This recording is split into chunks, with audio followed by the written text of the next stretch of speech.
Alors, la fonction de partition, c'est une fonction qui est utilisée pour l'algorithme du tri rapide, le quicksort. D'accord? Donc, vous vous rappelez de la petite vidéo qu'on avait vue?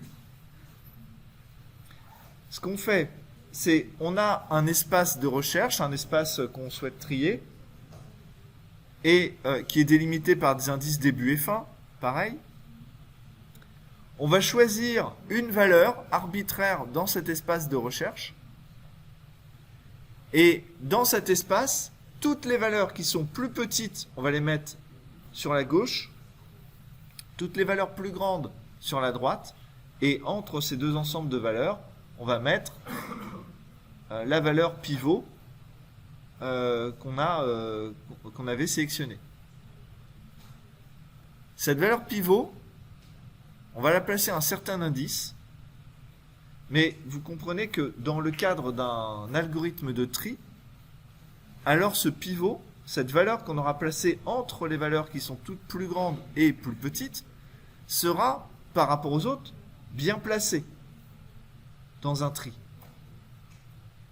Donc, ce qu'on va faire, c'est qu'on va retourner l'indice de la case du pivot, parce qu'on sait que la valeur qui est à cet indice est correctement triée.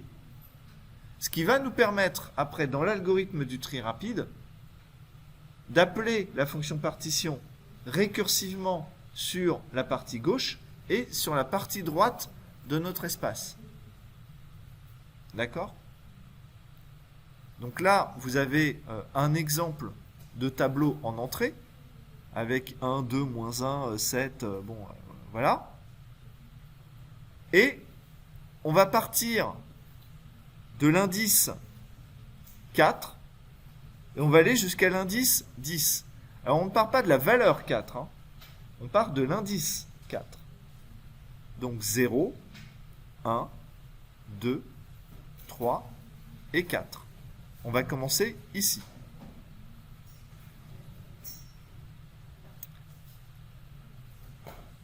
Là, il y a plusieurs stratégies pour récupérer un pivot. Soit vous récupérez l'indice de la première case, soit vous récupérez l'indice de la dernière case de votre espace, soit une valeur sélectionnée aléatoirement. Mais dans tous les cas, vous devez choisir une valeur en un temps constant. D'accord? Surtout, ne parcourez pas votre espace, parce que là, en termes de complexité, c'est-à-dire en termes de temps d'exécution de votre code, vous allez vraiment perdre en efficacité. Donc généralement, on prend la première case, la valeur située à la première case, donc c'est-à-dire la valeur située à l'indice début, comme pivot. Donc, en partant de cette case-là, et en allant jusqu'à la case d'indice 10, on va faire pivoter tout ça. Donc toutes les valeurs qui sont plus petites que 4, on va les mettre sur la gauche. Toutes les valeurs qui sont plus grandes, on va les mettre sur la droite. Et ce que vous voyez, c'est que on est allé jusque... Donc la partie 1, 2, moins 1, 7 est immobile. 1, 2, moins 1, 7 est immobile. Et on va mettre sur la gauche 1, 0, 2, 3. Donc des valeurs qui étaient plus petites que notre pivot. Et puis ensuite les valeurs qui sont plus grandes que notre pivot. Et enfin, les cases qui étaient situées au-delà de l'indice 10 sont restées telles qu'elles étaient au préalable. Ok? Et on retourne l'indice du pivot. Et donc c'est la valeur 8. On va coder ça? Donc c'est partition tab df.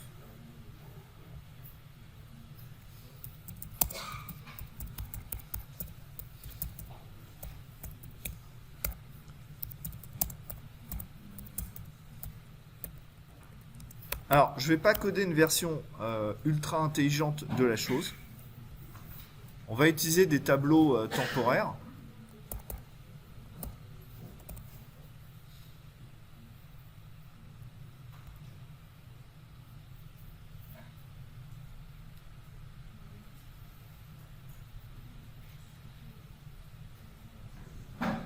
Donc,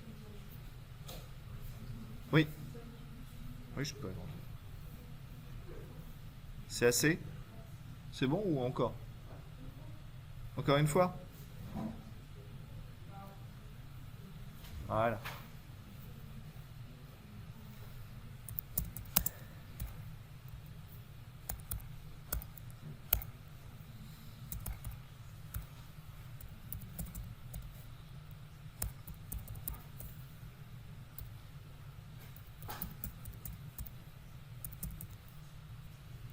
Alors, je vais créer un tableau qui est de taille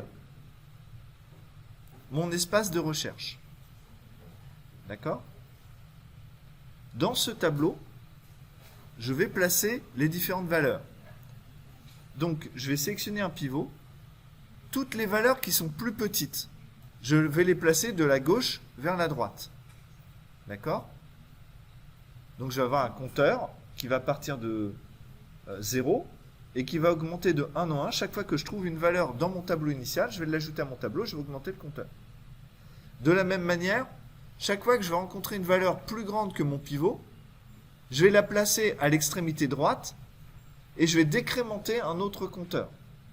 Et de cette manière-là, j'ai un compteur qui va augmenter, un compteur qui va diminuer, et à la fin, je vais me retrouver sur la dernière case et je vais placer mon pivot. D'accord? Et c'est cet indice-là qu'on va retourner. Donc, combien est-ce que j'ai de cases dans le tableau temporaire? Je dois pouvoir stocker les valeurs qui vont de D jusqu'à F. Alors, c'est pas compliqué. Raisonnez toujours avec des vraies valeurs. Par exemple, D vaut 5 et F vaut 7. Ça me fait combien de cases? Ça me fait la case 5, la case 6 et la case 7. Donc vous voyez, ça me fait fin moins début plus 1. D'accord? Vous pouvez prendre avec n'importe quelle valeur, vous allez voir que ça va vous donner ça. Donc, fin moins début plus 1. Alors ensuite, je vais avoir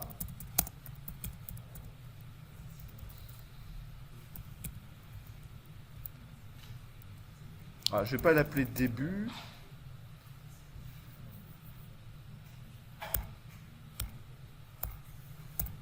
Je vais déclarer deux compteurs que je vais appeler gauche et droite. D'accord? Alors gauche, je ne peux pas D, je vais l'appeler gauche et droite. D'accord? Je vous conseille de rester à gauche. Alors,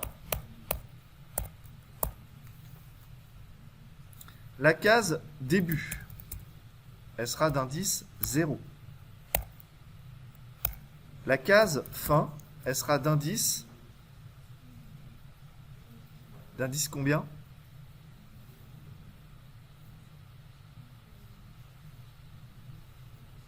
Le nombre de cases que j'ai dans mon tableau, moins 1. Donc, fin moins début. On est d'accord? Oui. Alors, là, on va trier juste une sous-partie du tableau, qui est délimitée par les indices début et fin, D et F. D'accord? Moi, je vais créer un tableau temporaire qui va contenir ces valeurs-là. Parce que c'est plus simple, en fait, de manipuler en mettant les valeurs dans un tableau intermédiaire que de directement travailler sur le tableau qui est déjà en place. D'accord? Donc je vais créer un tableau. Je pourrais créer un tableau de n'importe quelle taille, du moment que c'est assez grand pour enregistrer toutes les valeurs que je vais avoir dans mon espace. Mais moi, je veux un tableau pile poil de la bonne taille. Parce que je suis psychorigide. Quelle est la bonne taille? Imagine, tu as l'indice de début qui est 5 et tu as l'indice de fin qui est 7. Combien ça te fait de cases dans ton tableau? Ça en fait 3. Tu as la case 5, la case 6 et la case 7. Quand tu fais fin moins début, ça te donne quoi? Ça te donne 2. 7 moins 5, ça fait 2.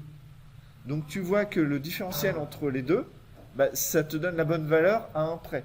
Donc tu rajoutes ce plus 1, c'est parce qu'en fait on a des cases d'indice 0, enfin bon voilà, tu vois. Oui. Oui, parce que c'est pas fin et début et fin, c'est gauche et droite. Merci de ta vigilance. Gauche et droite. Voilà. Donc ça, c'est les indices des cases dans lesquelles je vais placer les différentes valeurs situées dans mon tableau tab, de l'indice début à l'indice fin. Je vais les récupérer une à une. Si elles sont plus petites que mon pivot, je les place à gauche. Si elles sont plus grandes, je les place à droite. Ok?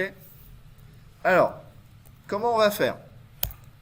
On va faire une boucle for. Pour i qui est égal à d plus 1. I inférieur ou égal à fin. I plus plus. Et là, je vais faire quelque chose.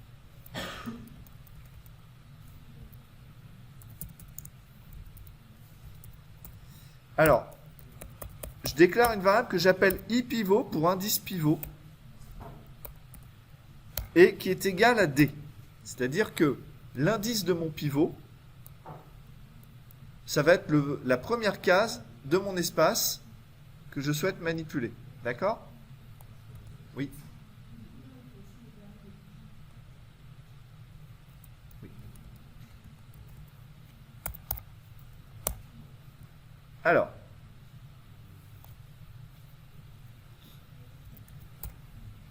donc si jamais la case qui est située à l'indice i, elle a une valeur qui est plus petite que la case située à l'indice pivot, i pivot, alors je la mets à gauche. Sinon, je la mets à droite.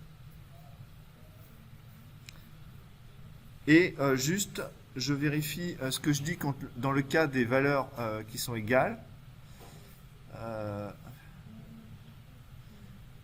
Voilà. Toutes les valeurs qui sont inférieures à celles du pivot se trouvent à gauche du pivot. Les autres à droite. Donc s'il y a plusieurs fois la valeur du pivot, je les place à droite. D'accord ?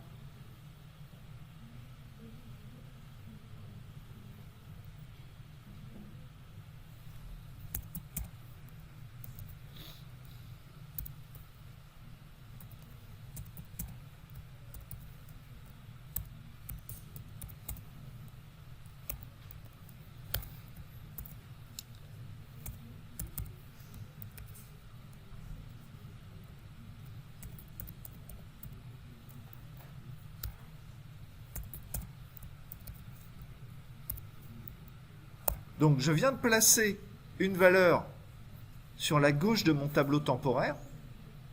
Donc maintenant, l'indice gauche va augmenter de 1. D'accord? C'est l'indice de la prochaine case dans laquelle je dois mettre la valeur. Sinon,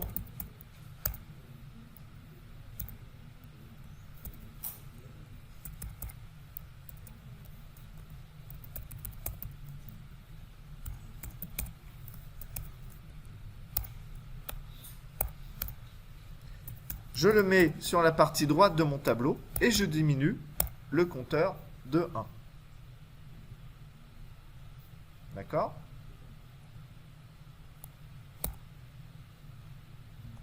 Lorsque j'ai fini, normalement, il me restera une place dans mon tableau et cette place, elle sera donnée par gauche et par droite. J'ai gauche qui va augmenter, j'ai droite qui va diminuer. Autant de fois qu'il y a de valeurs dans mon tableau, moins 1, vu que j'ai commencé à D plus 1. D'accord? La case d'indice D, c'est mon pivot, donc c'est celle que je vais placer pile au milieu. Donc, TMP de gauche, mais on pourrait mettre droite, est égal à tab 2 D. Oui, pivot si vous voulez. D'accord? Donc là maintenant, j'ai un tableau TMP qui contient les valeurs qui étaient dans mon tableau initial, qui allaient de l'indice D jusqu'à l'indice F. J'ai toutes les valeurs plus petites que la valeur située dans la première case qui sont sur la gauche de ce tableau-là. Ensuite, j'ai la valeur située dans la première case du tableau qui m'a servi de pivot. Et ensuite, j'ai toutes les valeurs plus grandes qui sont situées sur la droite du tableau. Donc là, j'ai réalisé l'opération de pivotage. Mais, petit souci, les valeurs sont présentes dans un tableau temporaire et pas dans mon tableau initial. Or, moi, je veux que le résultat de l'opération de pivotage soit dans le tableau initial. Donc maintenant, ce que je vais faire, c'est que je vais recopier les cases de mon tableau temporaire dans mon tableau initial. Mais, dans mon tableau temporaire, l'indice de la première case, c'est 0. Par contre, dans mon tableau initial, on commençait à D. Donc faites attention, il va y avoir un décalage à réaliser. Oui.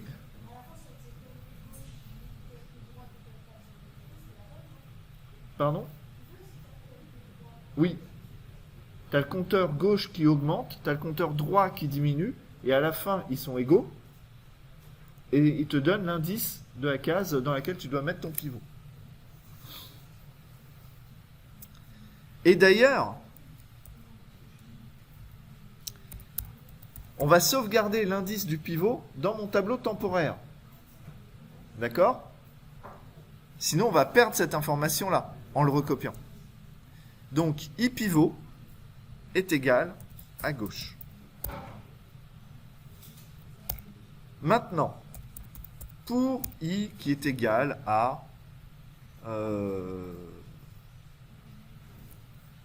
D. Non, à 0. I inférieur à quoi? Combien est-ce que j'ai de cases dans mon tableau? J'en ai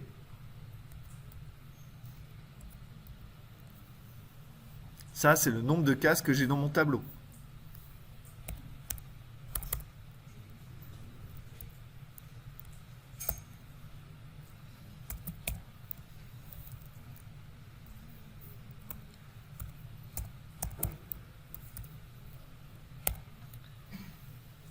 Donc je fais une boucle qui va de 0 jusqu'au nombre de cases de mon tableau temporaire.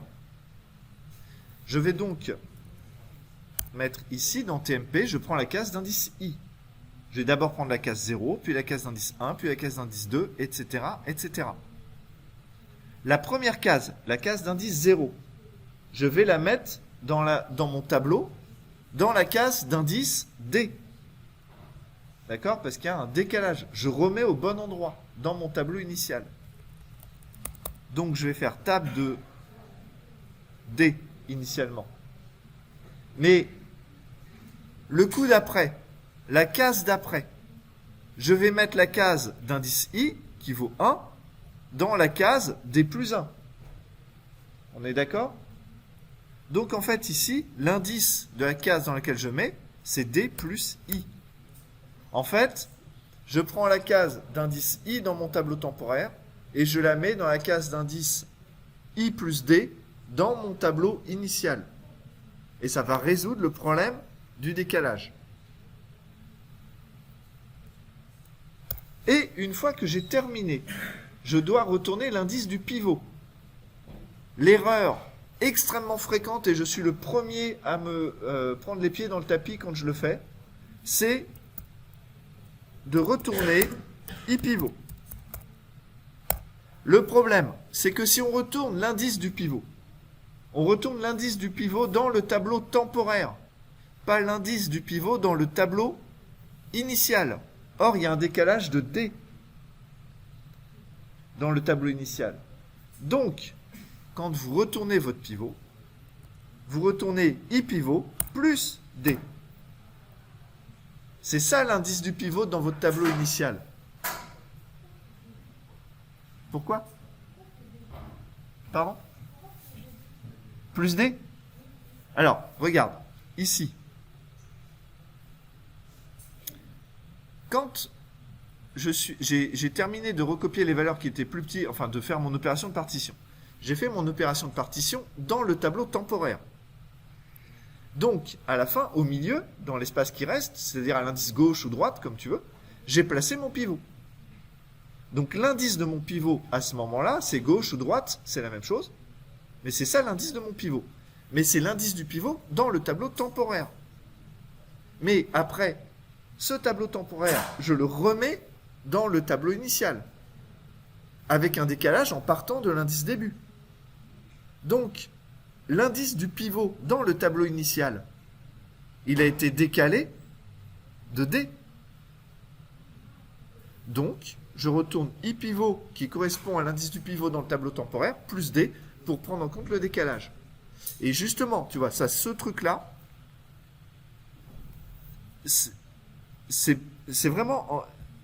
Ce point-là, c'est peut-être... c'est pas difficile du tout, en fait, de faire le décalage. Mais par contre, c'est vraiment très fréquent de l'oublier. Alors, j'insiste dessus parce que moi, j'ai galéré un certain nombre de fois. Ça m'est arrivé plein de fois devant les étudiants de coder, d'oublier de faire le décalage. Et vraiment, le fait de décaler et de retourner un indice, vous voyez, il y a un petit mécanisme intellectuel qui fait qu'on l'oublie. Alors qu'en fait, on a déjà fait le plus compliqué, c'est-à-dire réaliser l'opération de partition et recopier dans le tableau. Donc bon.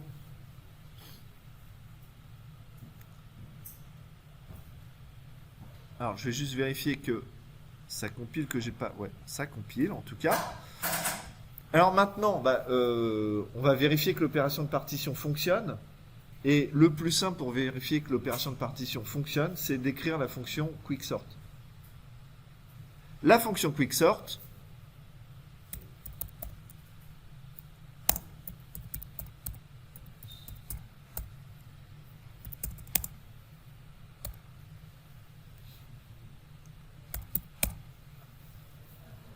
donc c'est une fonction qui va partitionner votre espace, puis s'appeler récursivement à gauche et à droite.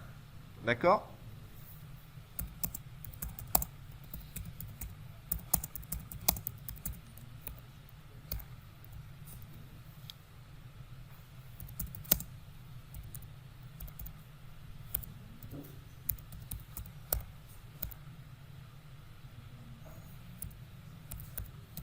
Donc, I pivot, l'indice de mon pivot, ça va être quoi? Ça va être le résultat de l'appel à partition.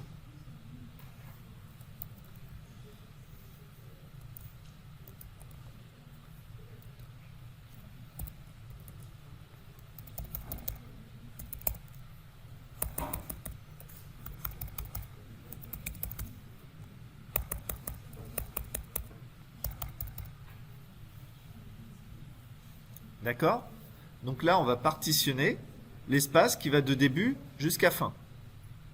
Et on récupère l'indice du pivot dans notre tableau. On récupère l'indice du pivot parce qu'on sait que cette valeur-là, située à cet indice-là, elle est triée. Toutes les valeurs qui sont plus petites sont à gauche, toutes les valeurs qui sont plus grandes ou égales sont à droite. Donc, par définition, si on retrie le tableau, cette valeur-là ne va pas changer d'indice. Donc, ça nous permet d'appeler récursivement à gauche et à droite.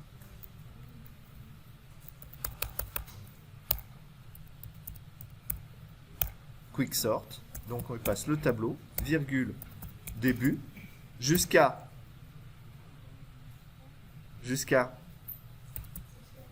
I pivot. I pivot. Non, attention. Là, ça y est, on s'enflamme là. Non, pas plus D. Le D, là, n'existe pas. On n'est plus dans la même fonction. Là, l'opération de partition a été réalisée correctement. C'est-à-dire que de l'indice, là, quand j'ai appelé partition ici, je l'appelle de l'indice début jusqu'à l'indice fin. L'opération de partition a été réalisée et on me retourne l'indice du pivot, qui est la case en fait que je ne dois plus modifier. Et l'indice du pivot m'a été retourné. Donc dans iPivot, j'ai l'indice de la case du pivot. Donc, la partition, ça va jusqu'à l'indice fin inclus. Mais l'indice du pivot, c'est l'indice de la case qui est déjà trié. Je ne dois plus y toucher. Donc je vais jusqu'à iPivot moins 1. Je vais du début jusqu'à iPivot moins 1. Parce que à pivot, c'est trié. Tac.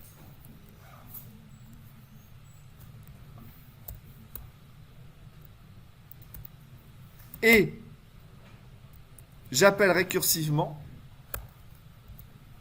à droite du pivot. Donc là, de iPivot plus 1,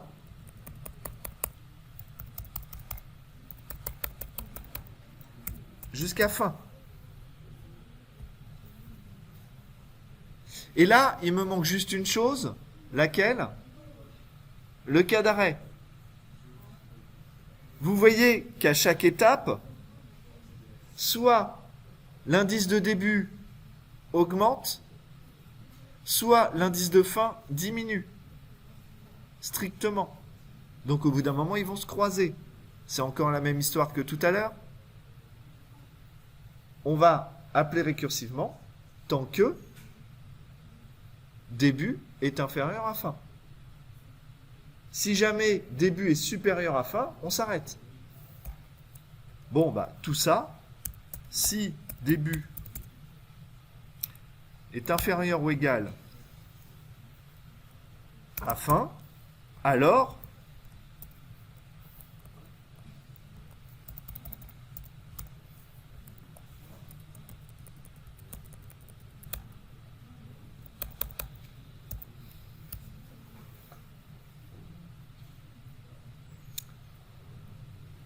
bon, on va vérifier si ça fonctionne. Déjà, si ça compile. Ça compile. Et au lieu de faire un tableau initialement qui contient des valeurs déjà triées, on va mettre des valeurs aléatoires. Rand modulo 10. D'accord? Donc mon tableau contient des valeurs aléatoires. J'enlève la recherche par dichotomie parce que ça n'a plus de sens. Et on va appeler la fonction quicksort sur mon tableau en allant de l'indice 0 jusqu'à l'indice taille moins 1. Et là, on espère que tout va bien se passer parce que sinon, sinon, il va falloir trouver chercher où se trouve notre bug. Alors, juste la fonction d'affichage, je vais rajouter un saut de ligne pour être sûr que... Non, il y a un saut de ligne à la fin, c'est bon. Oui. Include quoi?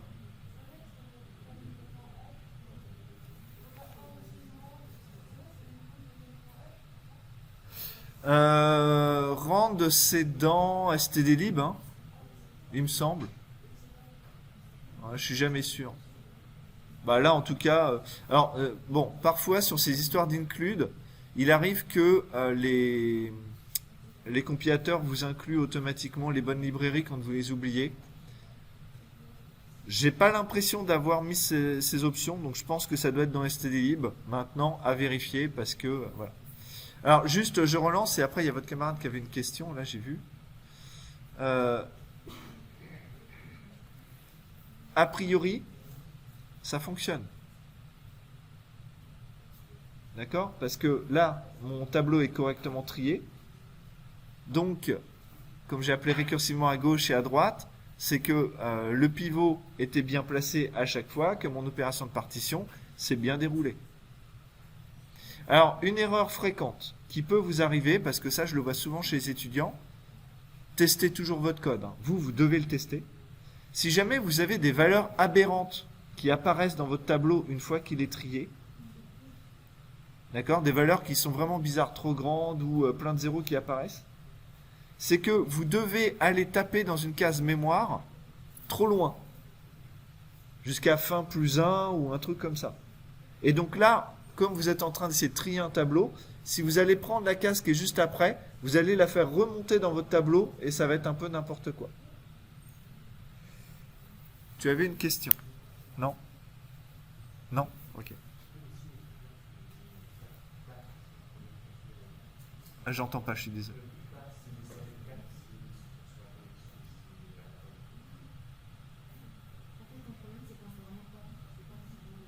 Ah oui. Non mais alors, cat, c'est un outil qui vaut ce qu'il vaut. Donc, qui est loin d'être parfait. Et ce qu'il ne faut pas faire, par exemple, c'est coder tout votre code dans CodeBlock, ou enfin votre IDE préféré, et tout copier-coller d'un coup. Parce que, comme je l'ai expliqué, il y a quelques erreurs qu'on n'arrive pas à capturer. Et quand il y a une erreur qu'on n'arrive pas à capturer, on ne vous le dit pas forcément, mais ça fait planter la connexion sur cat.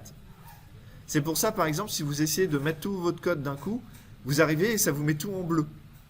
Ça, ouais, tu vois, ou ça te met impossible de se connecter au serveur. Enfin, ça vous met un message qui est complètement aberrant.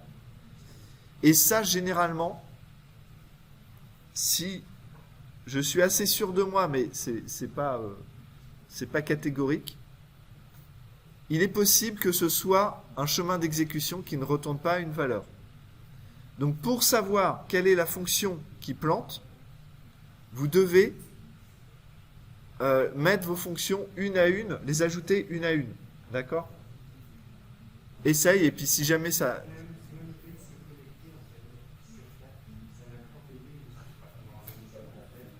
Ah, c'est toi, oui. Oui, oui, oui, mais ça, tu étais sur Safari. Donc, Mac.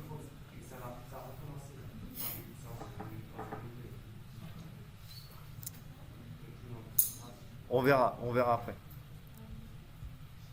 Mais je déconseille les Mac. Bon. Là, on a déjà passé pas mal de temps. Est-ce qu'il y a besoin que je revienne sur la liste chaînée ou on peut le faire la fois d'après?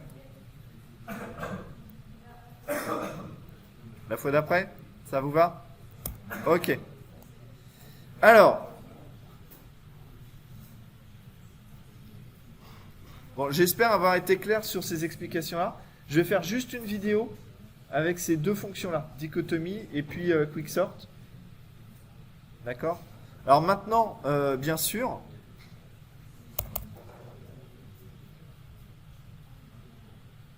vous pouvez mixer les deux. Vous voyez?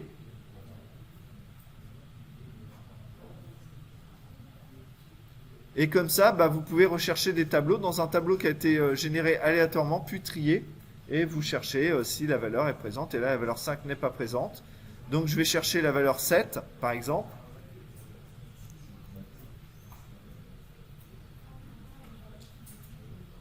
Et la valeur 7 se trouve dans la case d'indice 6. Donc, ça fonctionne. Voilà.